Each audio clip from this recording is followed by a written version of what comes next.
Bismillahirrahmanirrahim. Assalamualaikum warahmatullahi wabarakatuh. Selamat sore teman-teman. Kita sambung lagi ya. Waduh. Halo teman-teman. Sambil nunggu berbuka puasa ya. Sebelum kita awali kelas kita sore ini, kita berdoa terlebih dahulu sebagai wujud kesyukuran atas nikmat, rahmat, dan kepahaman dalam mengikuti kelas kita sore ini. Berdoa silakan. A'udzubillahi minasyaitonirrajim. Bismillahirrahmanirrahim. Rabbi sidna ilma warzuqna fahma birahmatika ya arhamar rahimin. Amin. Monggo Kang. Oke ya, ini mati aja. Ya. Langsung dari Magetan. Oh iya, ini di sini ada berapa ya? 50 ada lah ya? Oh iya lah. Ada 50. Jadi peserta malam hari ini udah 100 lebih nih.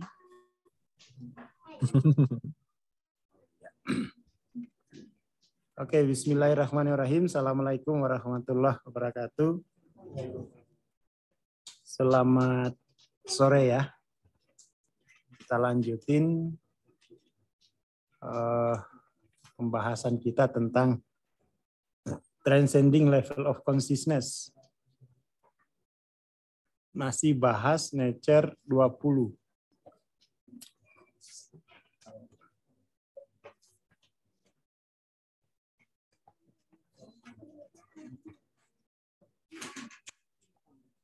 Jadi ini apa namanya? Kelihatan ya.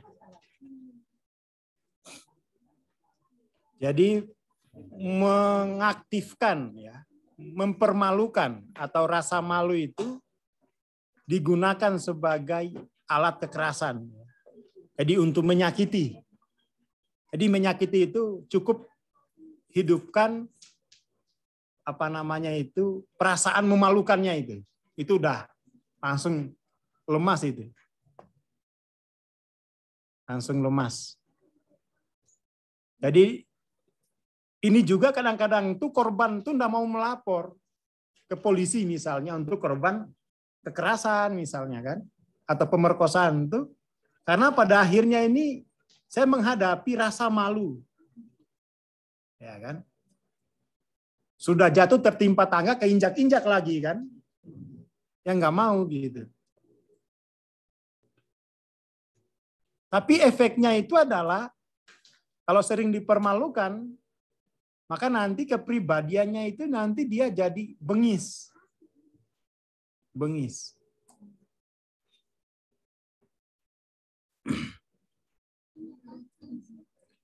Anak-anak yang ternoda aib, maksudnya yang sering dipermalukan gitu ya.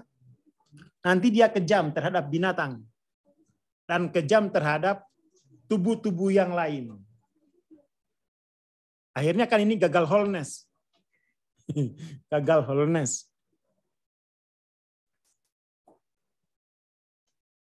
Perilaku orang yang kesadarannya hanya berada di level 20-an itu sangat-sangat berbahaya. Jadi memiliki tubuh itu adalah aib.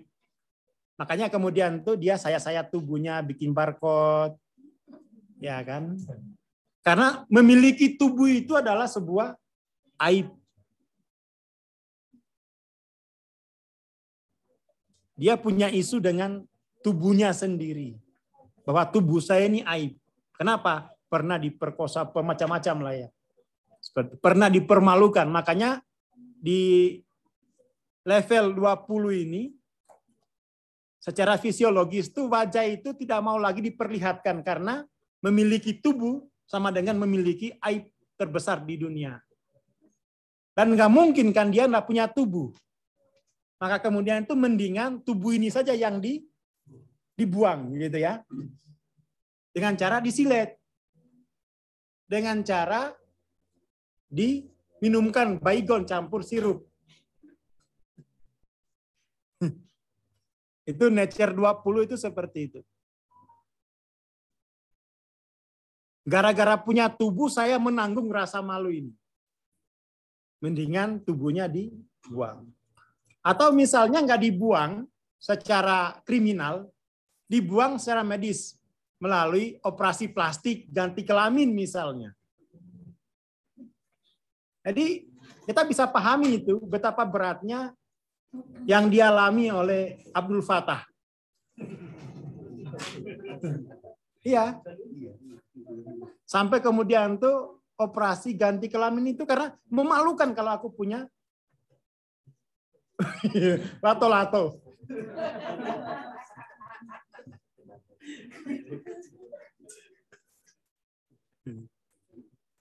Jadi tubuh adalah sumber daripada aib itu.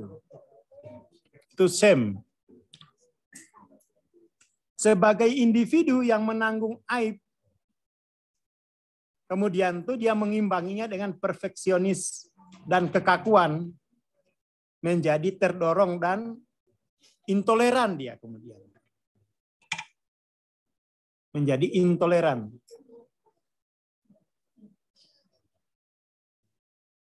Jadi apa ya? Di fase-fase ini,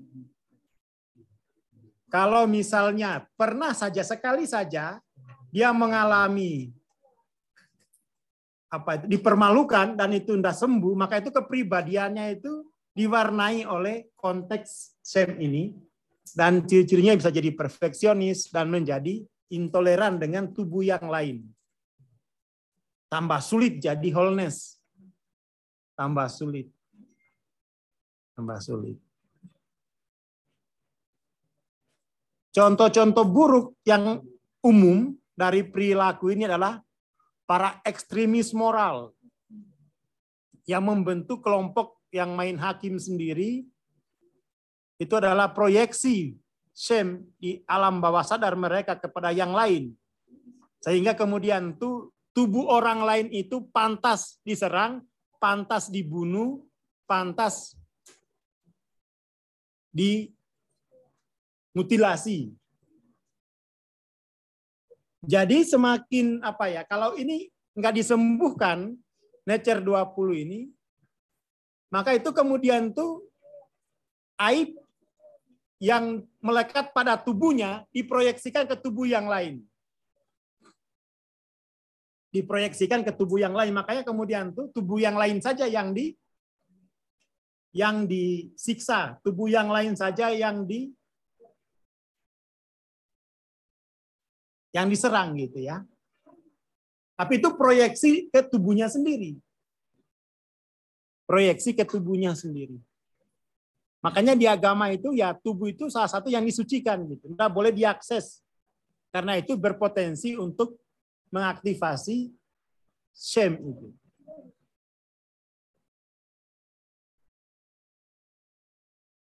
Pembunuh berantai sering bertindak karena aib.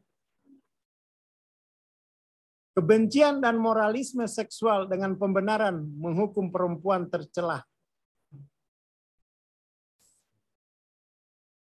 Jadi karena kita masih punya isu sensitif, masih punya bisnis shame dengan tubuh kita, maka kemudian itu gampang ngata-ngatain tubuh orang lain.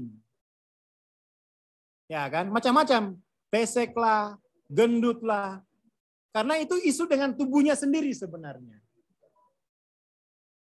Ya kan, kribo lah, padahal ya kribo itu ya seksi gitu. Ya kan, tapi bagi dia itu sesuatu yang harus dimusnahkan dalam semestanya, maka dia serang terus gitu.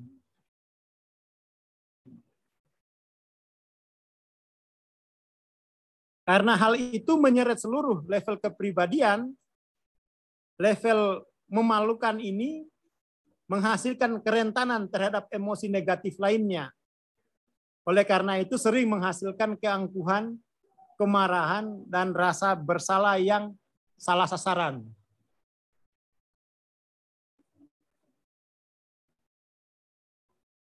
Kemudian aspek klinis daripada nature malu ini.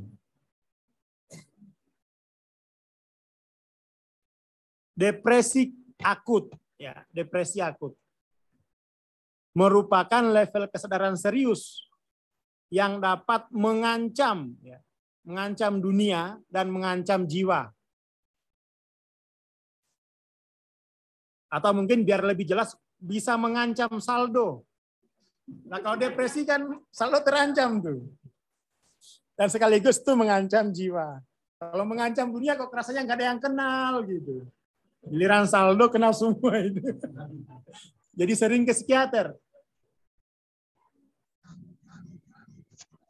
Gangguan ini timbul bukan hanya pada diri individu, melainkan juga pada komunitas. Hati-hati ini komunitas ya. Ada komunitas. Yang kemudian tuh komunitasnya ini komunitas apati gitu. Bahkan ada komunitas bunuh diri massal. Nah, itu. Ada komunitas bunuh diri massal, ada juga komunitas bunuh diri pasif, miskin selamanya. Nah, itu punya komunitas. Kalau di film-film itu dia komunitas apa ya? Yang ini loh. Orang-orang miskin itu jadi pendekar gitu kan. Pendekar miskin. Tapi kemudian arahnya itu dijadikan menjadi kebaikan gitu kan. Komunitas miskin gitu.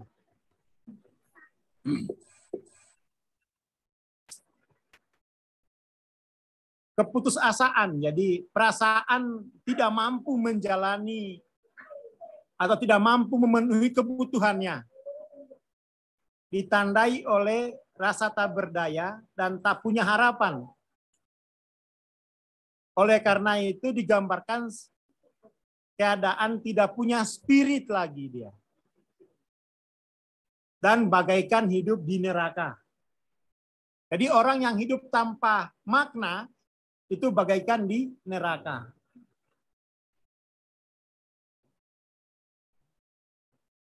Gimana kok orang yang hidup tanpa makna, lalu kemudian tuh kita berharap wholeness dari itu, kan nggak mungkin.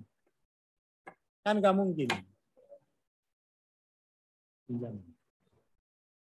Kan nggak mungkin. Keinginan untuk hidup menghilang. Jadi nggak ada lagi daya juang untuk bertahan hidup.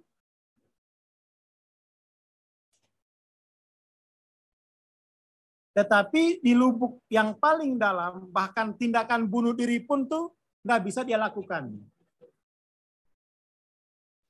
Jadi untuk bunuh diri aja itu nggak mampu.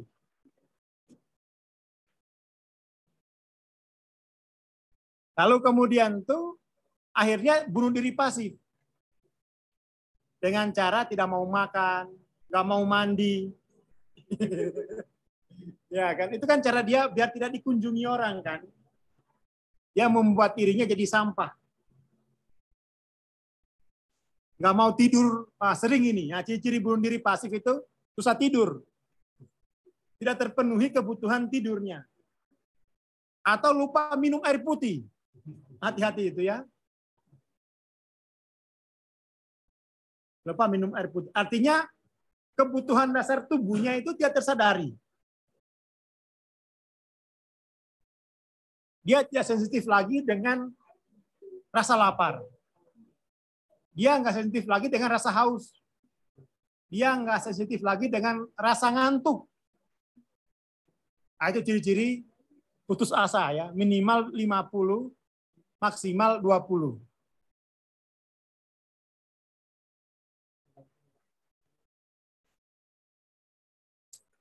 Secara paradoks, sementara orang tersebut keluar dari apati akut, depresi, dan mendapatkan lebih banyak energi, kemudian mereka menjadi mampu melakukan tindakan bunuh diri.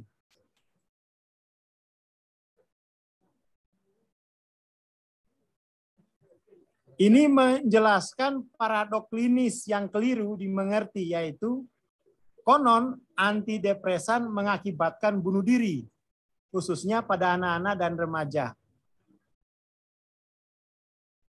Fenomena ini sudah sangat lama dikenal secara klinis, jauh sebelum antidepresan tersedia. Jadi setelah minum obat, malah dia bunuh diri. Karena dia punya energi untuk melakukan bunuh diri. Sebelumnya nggak punya energi. Tapi setelah dikasih obat, malah punya energi dan akhirnya bunuh diri.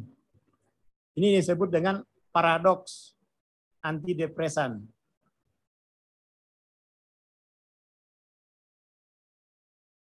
Perasaan memalukan juga cerminan membenci diri sendiri.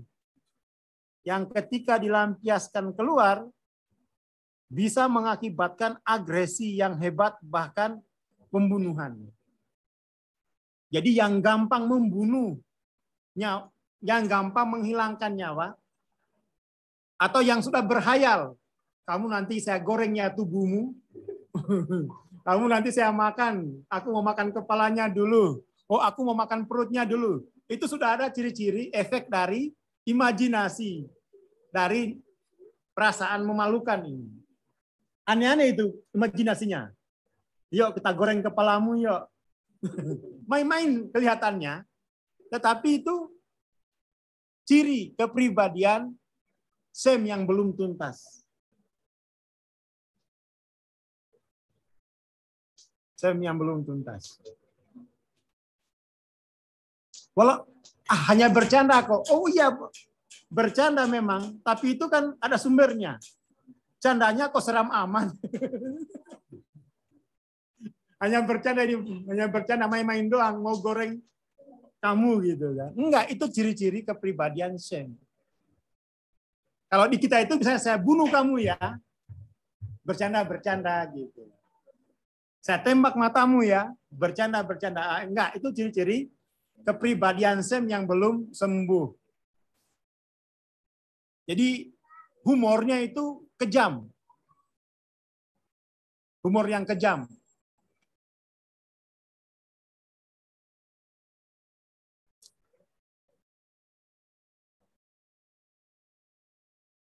Jadi itu.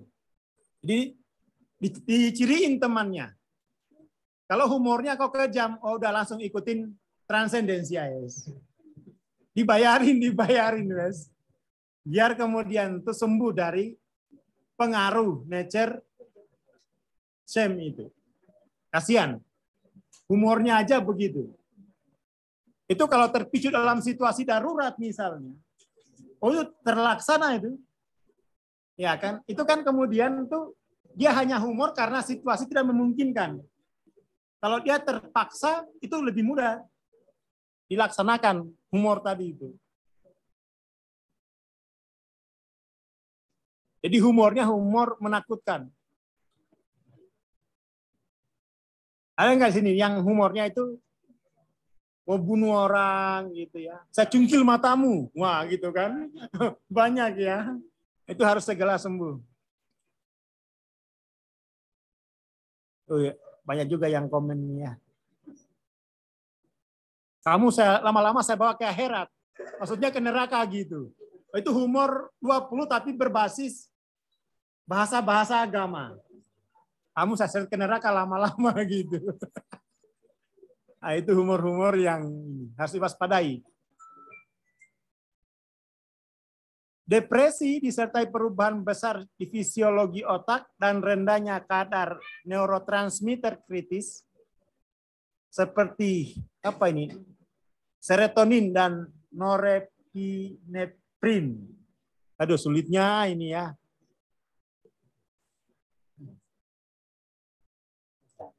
Bahasanya ini.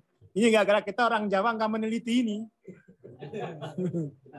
Mungkin kalau bahasa Jawanya ini ya kesambet mungkin atau apalah. Kalau kita nggak neliti ya harus pakai bahasa mereka gitu ya. Kecenderungan depresi mencakup faktor-faktor kuat genetik dan karma yang sering bersifat keturunan.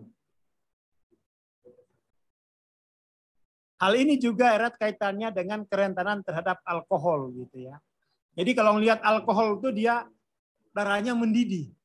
Ada tuh begitu itu. Berdesir gitu. Gitu ya. Tapi gimana gitu ya. Saya menangin darah saya atau mursid nih. Biasanya begitu. Diperkirakan sepertiga orang dewasa akan mengalami tingkat depresi serius atau moderat. Level nggak terlalu serius lah dalam kehidupannya. Terutama era COVID banyak pengangguran. Nah, itu. Itu hal memalukan tuh kalau misalnya tidak punya pekerjaan. di lingkungan sosial yang semuanya bekerja. Hanya dia sendiri yang tidak bekerja, itu bisa menjadi pemicu dari rasa memalukan. Ya kan?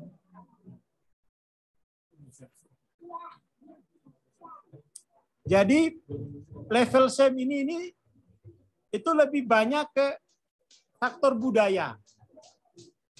Karena konsep memalukan itu kan konsep budaya sebenarnya. Konsep sosial. Ya kan? Kalau misalnya umur 30 tahun nggak nikah-nikah, itu bisa jadi itu hal yang memalukan secara sosial. Ya kan? Secara klinis, depresi ini membutuhkan bantuan profesional. Yang lebih memperumit keadaan ketika kecenderungan untuk sulit membedakan mana yang merupakan bunuh diri yang sesungguhnya dengan ancaman bunuh diri yang sering muncul dari masalah berbeda, biasanya melibatkan hubungan interpersonal dan sakit hati. Misalnya disakitin, lebih baik saya bunuh aja kamu itu. Sempat terucap, tapi secara humor. Tapi itu berarti masih ada jejak shame gitu. Sulit wholeness. Pokoknya melihat tubuh yang lain itu harus dikeremus. Kamu kalau saya keremus saja ya, jadi kerupuk kamu. Nah, itu ciri-ciri kepribadian shame.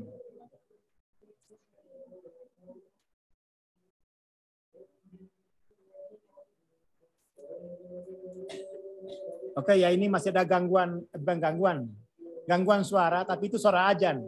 Tidak mengganggu. Ya, gangguan suara tapi itu tidak mengganggu.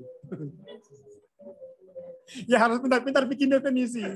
Daripada dilaporin MUI, itu memang ada gangguan suara azim tapi itu tidak mengganggu di sini.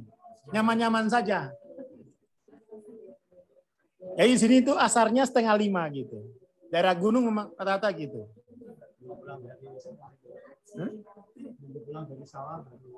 Ya. Mengaktifkan Kang ya.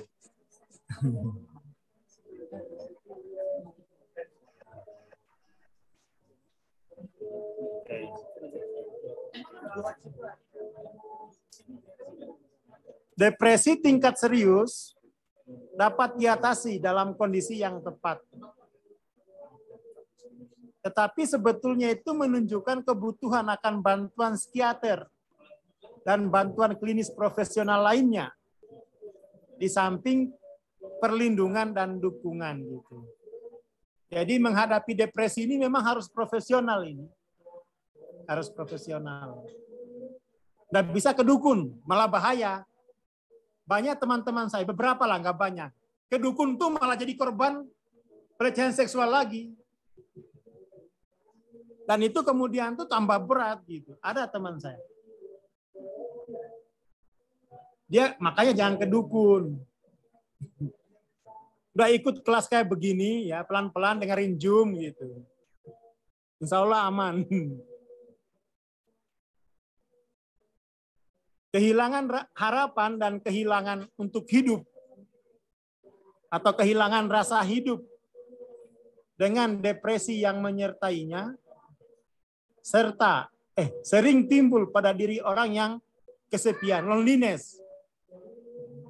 Bukan yang jomblo ya, yang kesepian itu jiwa itu, bukan sosial. Jangan sampai kemudian dianggap yang jomblo itu kesepian, enggak. Banyak yang berkeluarga tapi kesepian.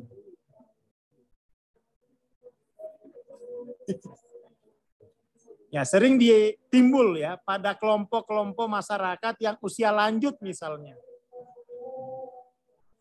Dan pada diri orang biasa yang mengalami gangguan psikologis berat seperti habis perceraian, habis bangkrut. Kemudian tuh kehilangan orang yang dicintai, grief. Dan proses berduka itu sendiri. Bunuh diri merupakan penyebab kematian tertinggi pada orang dewasa.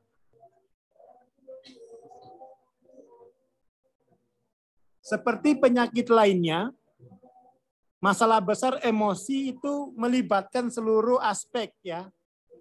Fisik, mental, dan emosi itu sendiri. Mungkin juga terdapat faktor interpersonal ya. Tekanan sosial. Di samping itu memang adalah pengaruh karma. Karma itu maksudnya itu adalah fase evolusinya gitu ya. Pemulihannya bisa melalui penyelesaian salah satu atau semua faktor tersebut. Bahkan masalah fisik yang tampak sederhana seperti fungsi hipoglikemia yang tidak terdiagnosis bisa menjadi kontributor utama. Jadi ada faktor kimia juga terhadap perasaan terhadap gejala depresi. Ada faktor karma. Dalam pengertian karma itu memang tahapannya dia di situ belum selesai. Maka kemudian tuh dia harus melewati katakan perasaan kehilangan. Tapi ada juga karena faktor kimia. Kekurangan hormon apa gitu ya. Seperti itu. Ini Hawking dalam praktek klinisnya itu menemukan bahwa banyak penderita depresi yang pulih hanya dengan menghindari makan yang manis-manis. Termasuk makan janji manis. Itu bisa depresi juga itu kebanyakan. Tapi itu faktor psikologis ya. Di prank gitu.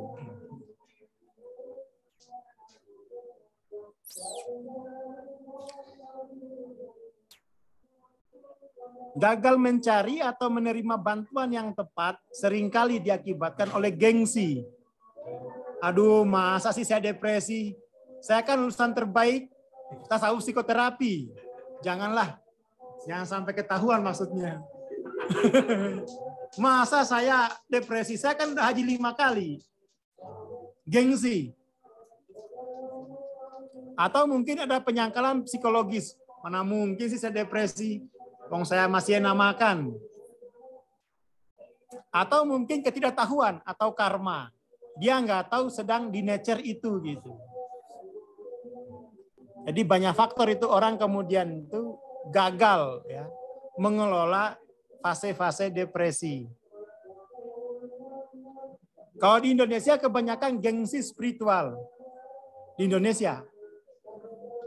Wong saya udah sholatnya rajin. Sedekahnya itu bukan lancar toh, tapi sedekahnya itu jor-joran, ugal-ugalan. Masa saya kena depresi? Nah itu dia namanya mengalami kebutaan dimensi. Ya kan? Ngajinya terbaik di kampung gitu. Masa bisa kena depresi? Nah itu gengsi. Padahal depresi itu tidak ada urusan dengan semacam itu. Kalau itu fase jiwa mau haji 20 kali, tapi kalau fase kegelapannya belum tuntas, depresi-depresi juga gitu. Nggak usah dikait-kaitkan dengan hal-hal yang sifatnya sosiologis kayak gitu. Jadi kalau misalnya lihat saya depresi, ya depresi aja. Oh lagi depresi bang, memang gitu. Nggak usah masa. Mentor MTLO saya kok depresi loh, memang saya Tuhan. Depresi ya depresi aja gitu. Kadang yang tak bilang ini lagi tinggi nih tekanannya nih ya, jangan dekat-dekat. Nggak usah ditutup-tutupin gitu. Gimana kalau fasenya lagi di situ kan nggak mungkin diingkari. Kemudian fluktuasi suasana hati mempengaruhi banyak hal lah ya. Dari hubungan interpersonal sampai kemudian tuh pekerjaan. Termasuk bunuh diri pasif ini ngamuk di tempat kerja. Teman-temannya itu jadi salah semua. Ya kan? Jadi untuk sembuh dari masalah-masalah depresi itu butuh kerendahan hati bahwa saya ini manusia biasa, nggak peduli sudah umroh berapa kali, nggak peduli sudah haji apa belum, nggak peduli sudah zakat berapa kali, saya ini rentan kena hal-hal semacam itu. Itu kerendahan hati. Jadi nggak usah dihubungkan Saya ini sudah sudah hatam Quran 20 kali. Masa masih depresi? Saya ini sudah jadi Ikhwan Toriko, masa depresi? Itu menunjukkan keangkuhan. Dengan kerendahan hati bahwa siapapun tuh bisa kena. Karena ini adalah hal yang normal dalam kemanusiaan. Bukan aib. Jadi gengsi-gengsi spiritual, gengsi psikologis, itu karena itu konsep-konsep sosial yang menyangkal kemanusiaannya sendiri. Ya kan? Tapi ini sulit kerendahan hati ini. Sulit. Karena memang gengsi itu sudah sundul langit. Sudah sundul langit. Apalagi LOC 700, masa depresi Bang? Bisa. Wong itu hal yang normal dalam kemanusiaan gitu. Alamiah. Justru kalau dia depresi dan dia sembuh, itu baru 700 tuh. Kelihatan. Dulu itu ada di kantor, saya lihat dulu. Orangnya ada enggak ya? Saya cek dulu. Enggak usah di-search, inilah. Orangnya di sini. Orangnya di sini.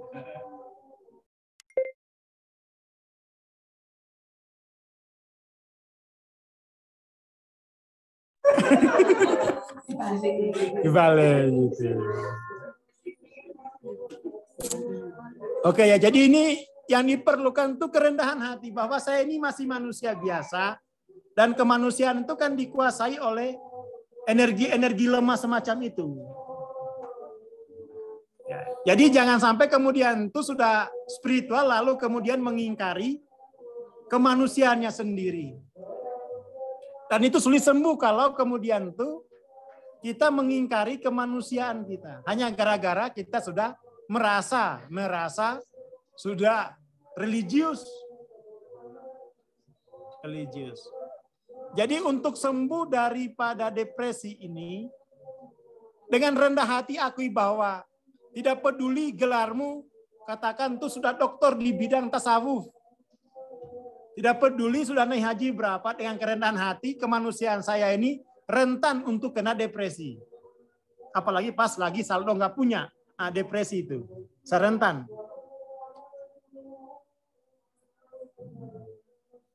Ini ada, ini ya, pas kena saya Bang, kena yang mana ini ya? Kena yang mana ini Pak Haji? Oh Pak Haji kayaknya nih. Kena yang mana nih? Apa kena gelar hajinya gitu? Coba buka mic dulu, coba gimana nih?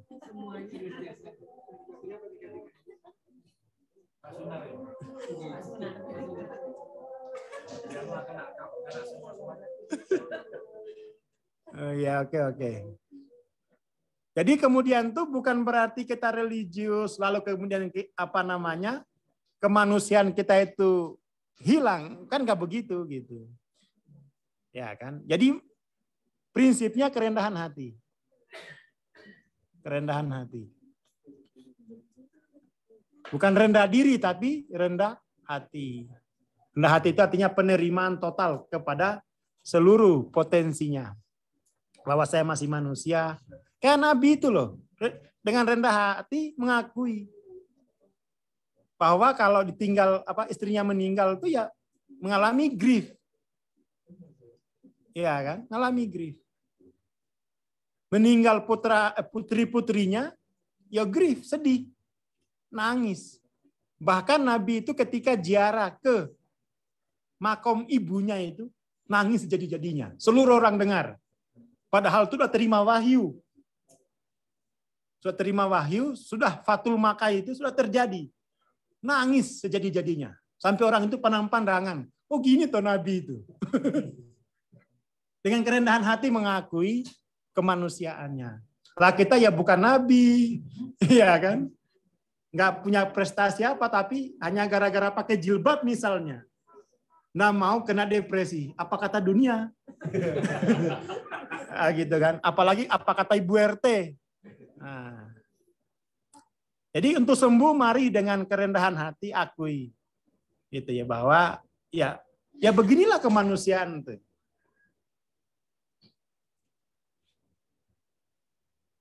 Beginilah kemanusiaan tuh rentan untuk kena nature lemah. Gitu dulu ya poinnya sore ini, nggak usah panjang-panjang ya. Yang penting dapat poinnya ya. Nanti lanjut lagi besok. Gitu ya Mas Jamim ya. Yang penting poinnya sudah dapat bahwa ternyata itu obatnya bukan terapi dulu, tapi kerendahan hati dulu. Kerendahan hati. Kita kadang-kadang itu mencari terapi itu dengan keangkuhan untuk menghilangkan depresi itu. Aku nggak mau lagi. Loh itu nature dalam kemanusiaan kok. Gimana bisa dihilangkan? Oke, itu dulu untuk sore ini. Terima kasih. Assalamualaikum warahmatullahi wabarakatuh. Selamat sore. Waalaikumsalam warahmatullahi wabarakatuh. Terima kasih Bang Aswar. Bagi teman-teman yang main di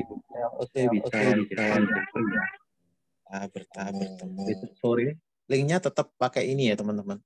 Untuk 1 bulan ke depan. Terima kasih. Selamat menunggu berbuka puasa bagi yang berpuasa. Assalamualaikum warahmatullahi wabarakatuh. Sore.